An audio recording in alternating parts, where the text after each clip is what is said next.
성도 여러분, 추석 명절을 맞이했지요. 오늘 추석 명절을 맞이해서 수요일 저녁 수요일 예배는 특별하게 이렇게 영상 예배로 하나님 앞에 드려지게 됐습니다. 여러분 모두의 마음에 풍성한 하나님의 축복이 함께 하시기를 축복합니다. 우리 정성을 바쳐서 하나님 앞에 예배드리는 시간을 같이 갖기를 원합니다. 사도신경으로 신앙 고백드립니다. 나는 전능하신 아버지 하나님, 천지의 창조주를 믿습니다. 나는 그의 유일하신 아들 우리 주 예수 그리스도를 믿습니다. 그는 성령으로 잉태되어 동정녀 마리아에게서 나시고 본디오 빌라도에게 고난을 받아 십자가에 못 박혀 죽으시고 장사된 지 사흘 만에 죽은 자 가운데서 다시 살아나셨으며 하늘에 오르시어 전능하신 아버지 하나님 우편에 앉아 계시다가 거기로부터 살아있는 자와 죽은 자를 심판하러 오십니다. 나는 성령을 믿으며 거룩한 공교회와 성도의 교제와 죄를 용서받는 것과 몸의 부활과 영생을 믿습니다. 아멘. 찬송가 함께 찬송 부르시도록 하는데요. 우리 함께 부르실 찬송가는 찬송가 다 같이 70장 찬송을 부릅니다. 70장 찬송 같이 부르는데 제가 이 동영상으로 이 찬송가를 1절부터 3절까지 다 부르면 이게 갑자기 그 무슨 저작권의 문제가 좀 자꾸만 발생이 돼요. 그래서 제가 1절하고 4절만 이렇게 찬송 부르도록 하겠습니다. 피난처 있으니 환난을 당한 자 이리 오라. 땅들이 변하고 물결이 일어나 산 위에 넘치되 두렵지 않네. 높으신 하나님 우리를 구하니 할렐루야. 괴로움이 심하고 환난이 극하나 피난처 되시는 주 하나님.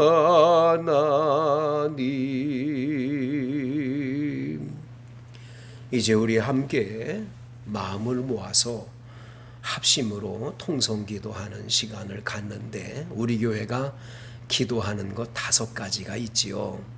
여러분 꼭 기억하셔서 코로나19의 종식을 위해서, 포괄적 차별금지법의 철폐를 위해서, 중3, 고3 자녀들 상급학교 진학의 꿈을 위해서, 원당반석교회가 평안히 든든히 부흥하는 재단 되기를 위해서, 성도들의 사업과 건강을 위해서, 특별히 오늘은 추석 명절을 맞이해서 우리의 일가 친척과 가족들 구원과 우리 가정의 축복을 위해서 이렇게 함께 합심으로 기도합니다.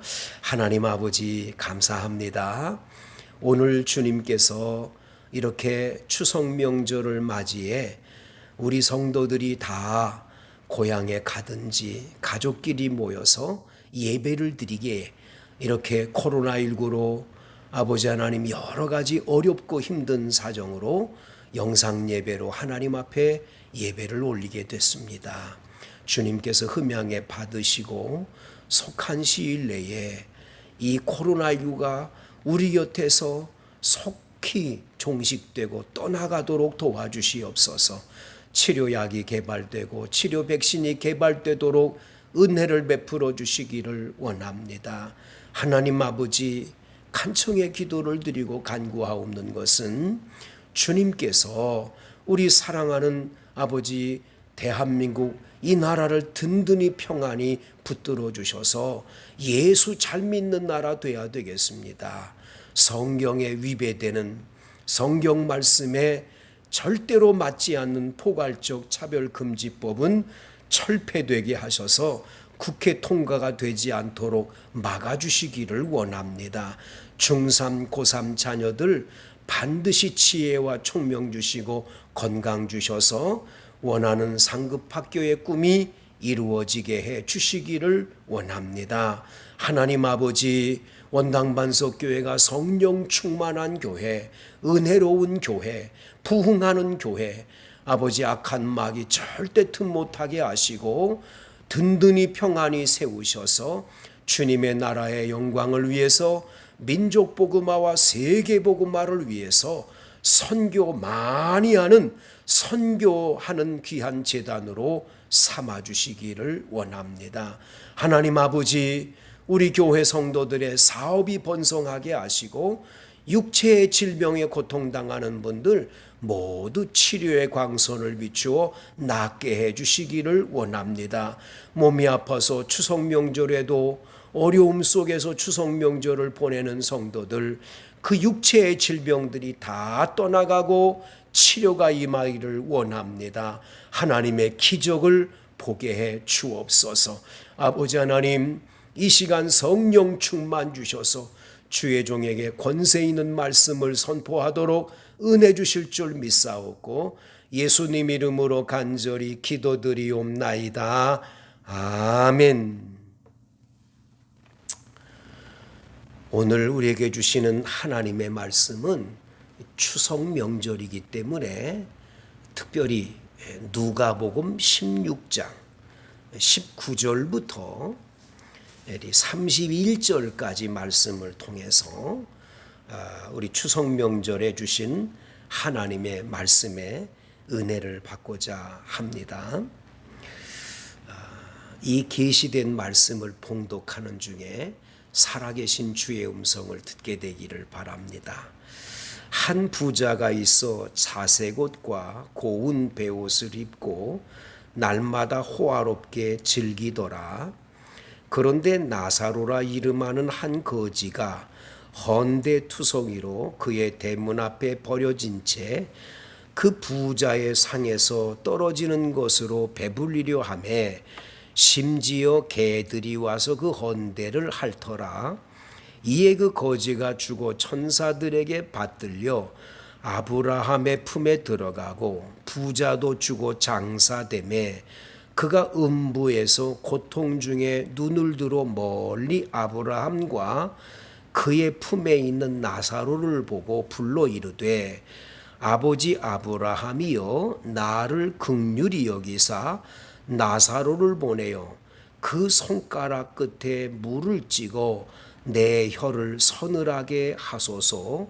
내가 이 불꽃 가운데서 괴로워하나이다. 아브라함이 이르되 예 너는 살았을 때에 좋은 것을 받았고 나사로는 고난을 받았으니 이것을 기억하라. 이제 그는 여기서 위로를 받고 너는 괴로움을 받느니라. 그뿐 아니라 너희와 우리 사이에 큰 구렁텅이가 놓여 있어 여기서 너희에게 건너가고자 하되 갈 수 없고 거기서 우리에게 건너올 수도 없게 하였느니라. 이르되 그러면 아버지여 구하노니 나사로를 내 아버지의 집에 보내소서. 내 형제 5이 있으니 그들에게 증언하게 하여 그들로 이 고통받는 곳에 오지 않게 하소서. 아브라함이 이르되 그들에게 모세와 선지자들이 있으니 그들에게 들을지니라. 이르되 그렇지 아니하니이다. 아버지 아브라함이요 만일 죽은 자에게서 그들에게 가는 자가 있으면 회개하리이다. 이르되 모세와 선지자들에게 듣지 아니하면 비록 죽은 자 가운데서 살아나는 자가 있을지라도 고난을 받지 아니하리라 하였다 하시니라. 아멘. 명절날이 되면은 고민하는 성도들이 가끔 있습니다. 또 저에게 상담을 요청하는 경우도 꼭 있습니다. 그것은 다른 것이 아니라 이 명절날 가족들이 다 모여서 제사를 드리게 되는데 제가 그리스도인으로서 제사를 계속 드려왔는데 이거 참 마음이 괴로워서 못 견디겠습니다. 이 일을 어쩌면 좋겠습니까? 하고 저에게 상담을 하거나 고민하는 분들이 굉장히 많이 있지요.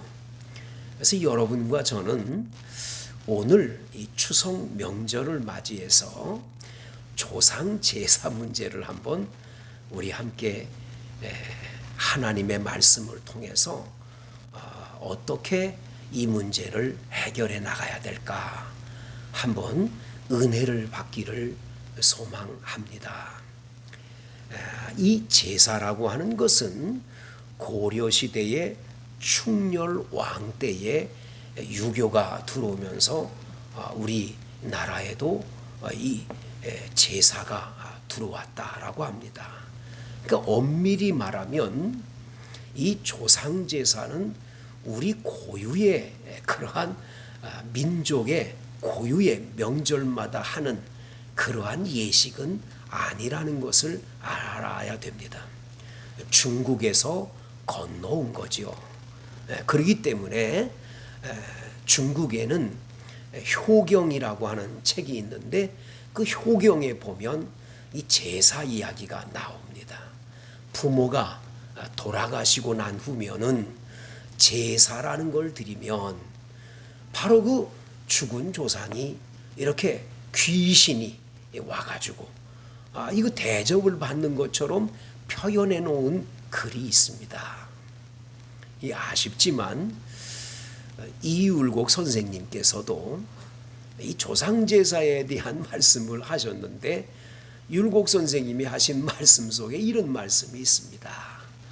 우리가 조상제사를 드리는 것은 종교적인 행사와 같다라는 말씀을 하셨어요. 이게 문제가 되는 거예요. 이게 여러분 조상제사를 왜 금해야 되는가?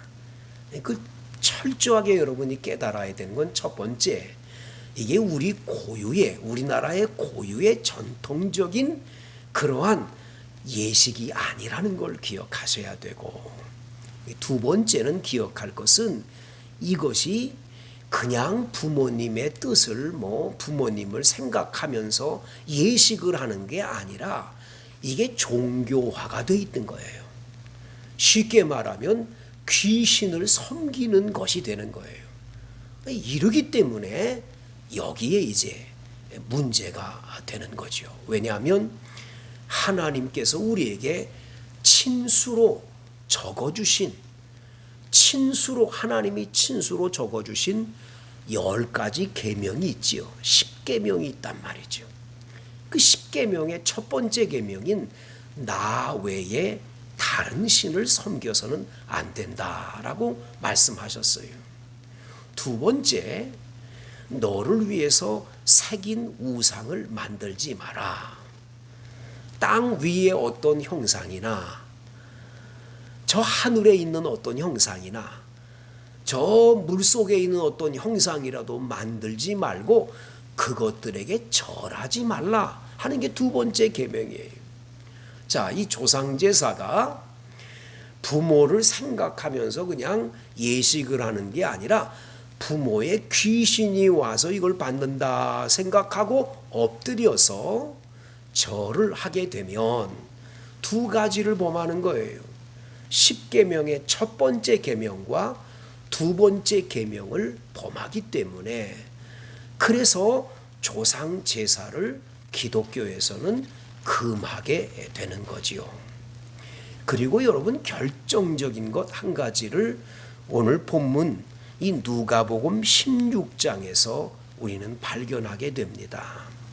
바로 예수님께서 여기 나와 있는 부자와 나사로의 이야기를 통해서 사람들이 죽고 나면 어디로 갈 것인가에 대한 것을 분명하게 말씀을 해 주십니다. 부자도 그리고 부잣집 앞에서 그 대문 앞에 앉아가지고 헌대를 앓고 개가 그 헌대를 헐떴던 그 부잣집에서 떨어지는 부스러기를 먹던 그런 아주 가난한 바로 이 거지 나사로가 있었단 말이죠. 이 거지 나사로가 이렇게 여기 성경에 보면 죽었습니다. 그래서 거지 나사로가 죽었기 때문에 바로 여러분 두 사람이 다 죽었어요. 똑같은 때. 그러면 죽음 이후에 가는 곳이 분명히 있음을 말해줘요. 어디로 갑니까? 여러분 오늘 본문 말씀에 보면 여기 22절에 거지가 죽어서 천사들에게 받들려 아브라함 품에 들어가고 라고 그랬어요. 바로 그 아브라함이 가 있는 하늘나라 천국에 가 있는 걸 보는 거죠. 부자도 죽어서 장사됨에 그가 음부에 내려갔다. 음부라는 건 게헤난이라고 하는데 바로 지옥을 말하는 거예요. 바로 그 지옥에 들어가서 그는 고통스럽게 고통을 합니다. 너무너무 뜨거우니까 불꽃 가운데서 너무너무 힘들어하는 장면을 봐서 그래서 그 나사로에게 아이고 혀끝 내 그 손가락 끝에 물을 찍어서 혀끝을 서늘하게 해달라고 그럴 정도니까 얼마나 그 지옥이 무서운 곳인지를 분명히 말씀을 합니다. 자, 천국과 지옥에 갔습니다. 지금 여러분 우리가 살고 있는 모든 분들은 살아있지만 세상을 떠나고 나면 반드시 가는 곳은 두 군데예요. 하나는 천국이고 하나는 지옥이에요. 자, 그런데 여기 나와 있는 이 부자가 이 지옥에서 불꽃 가운데 괴로워하다가 딱 하늘을 보는데 하늘나라 천국에 자기 집 앞에서 헌대를 앓고 자기 부스러기나 얻어먹던 거지 나사로가 천국에 가 있거든요. 그러니까 거기는 아브라함을 향해서 얘기를 해요. 아브라함이시오. 그 거지 나사로한테 그 나를 보내가지고 혀끝을 좀 이게 서늘하게 해달라고 부탁을 하는데 여기 천국과 지옥은 구렁이 그렇게 꺼서 여기서 거기까지는 올 수도 갈 수도 없는 곳이라고 말씀을 해 주십니다. 또 하나 부탁을 하잖아요. 뭘 부탁하지요? 그러면 아버지 구하오니 나사로를 내 아버지 집에 보내주세요. 내 형제 5이 있는데 그들에게 증언해서 그들로 이 고통받는 곳에 오지 않게 해달라고 부탁을 해요. 그런데 여러분 이게 드려집니까? 이게 안 돼요. 왜 안 되냐면 갈 수가 없다는 거예요. 그렇게 못한다는 거예요. 왜? 한 번 죽은 인생은 천국과 지옥에 가 있는 거지 왔다 갔다 하는 게 아니에요. 근데 많은 분들이 지금 조상제사를 지내면서 착각하는 게 뭐냐, 이 부모님들이 그냥 구천을 여기저기 이렇게 헤매다가 나중에 어떻게 합니까? 딱 이렇게 제사 지내면 그 와서 절하고 그러면 조상들이 다 와서 그걸 실컷 잡숫고 간다는 이런 생각을 갖는데 그것은 이 천국과 지옥을 부인하는 거예요. 절대로 그런 일이 없어요. 이미 가신 분들은 천국에 갔든지 예수를 믿고 구원 하나예요. 그리고 거기에 간 분들은 다시 이 땅에 이렇게 와서 그렇게 먹고 그런 게 없다라는 걸 예수님이 분명히 말씀을 해주신 거예요. 여러분 이걸 확실하게 여러분들은 믿어야 됩니다. 특별히 여러분 구약 성경에 제사라는 단어가 나오지요. 어떤 분은 오해를 해서 목사님 구약의 제사라는 말이 나오는데, 이 구약 성경에 제사 다 지내는데 우리 제사 지내는 게 왜 잘못됩니까? 이렇게 말씀하는 분들이 계세요. 여러분, 구약에 나와 있는 제사라고 하는 것은요, 이 제사 제자에다가 사자가 달라요. 이게 맡을 사자를 씁니다. 우리의 지은 모든 죄를 내 속에서 대신 맡아가지고 이 짐승이 피를 흘려 죽어가지고 불에 태워서 드리는 것이 바로 맡을, 나의 죄를 대신 맡아서 죽음에 이르는 그런 제사를 말하는 거예요. 그래서 신약 성경에 와서 예수님이 우리의 죄를 대신해서 십자가에 피 흘려 돌아가신 그 구속의 은혜를 미리 구약에서는 동물이 죽어가지고 우리의 죄를 맡아서 죽음으로 그 문제를 해결받는 예배, 제사를 말하는 거지요. 그러나 조상 제사는 제사 제자에다가 제사 사자를 씁니다. 그렇기 때문에 이 구약 성경에 나와 있는 제사하고 조상 제사는 아주 다릅니다. 자, 이제 여러분 추석 명절을 맞이했는데 가족들이 모여서 하나님께 찬송하고 예배드리면서 가족들 모두에게 하나님의 축복이 있기를 위해 기도하는 거, 이게 얼마나 복 있는 일입니까? 여러분, 부모님은 살아 계실째 공경해야 됩니다. 살아 계실째는 아무렇게나 부모한테 하고 부모에게 상처 주는 말 많이 하고 부모님 나중에 병들면 돌아보지도 않고 있다가 세상 떠나고 난 다음에야 그냥 조상 제사 지내. 왜 그렇습니까? 그 돌아가신 분이 와가지고 해코지 할까봐 두렵습니까? 그저 우리 집에다가 막 저주를 퍼볼까봐 두려운 거겠지요? 그런 마음 가지면 안 되지요. 그런 마음 가지고 특별히 조상 제사 지낸다면 더 나쁜 거죠. 우리는 그런 게 아니에요. 우리는 축복은 하나님으로부터 오는 걸 믿어요. 하나님이 복을 주는 거예요. 하나님이 우리 가정을 지키시고 우리 가정에 은혜를 주시고 우리 가정에 복을 주시는 거죠.